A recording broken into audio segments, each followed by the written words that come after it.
रत्नागिरी जिल्ह्यातील दापोली तहसील कार्यालयासमोर 75 फुटी ध्वजस्तंभ 14 ऑगस्ट 2023 रोजी उभारण्यात आला होता। त्याचे 15 ऑगस्ट 2023 रोजी ध्वजारोहण होणे अपेक्षित होते।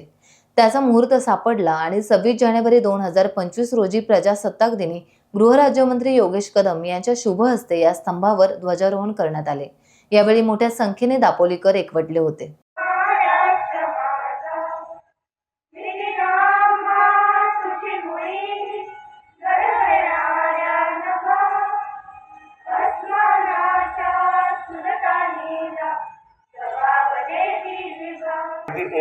एका कार्डवरती मिळणार आहे। त्यामुळे अतिशय सुलभता ह्या पुढच्या भागामध्ये शेतकऱ्यांच्या बाबतीमध्ये तिथे येणार आहे। त्यासाठी आपण त्या योजनेचा बाबतीमध्ये सर्व शेतकऱ्यांनी पुढाकार घेतला पाहिजे आणि माझ्या सर्व इथल्या अधिकाऱ्यांना माझ्या सूचना असतील, ज्या अधिकाऱ्यांवरती ज्या प्रशासकीय अधिकाऱ्यांवरती ही जबाबदारी दिलेली आहे, ही जबाबदारी तंतोतंती पाळून ते करायची आहे। त्यासाठी कुठेही तक्रार येता कामा नये याची दक्षता आपण सर्वांनी घ्यायची आहे। कारण अतिशय महत्वाची योजना या भारत देशामध्ये सर्व शेतकऱ्यांसाठी आपल्या सरकारने आणली आहे। योजना यशस्वी करायचं काम आपण सर्वांनी करायचं आहे। एवढी सूचना आजच्या या कार्यक्रमाच्या निमित्ताने देतोय।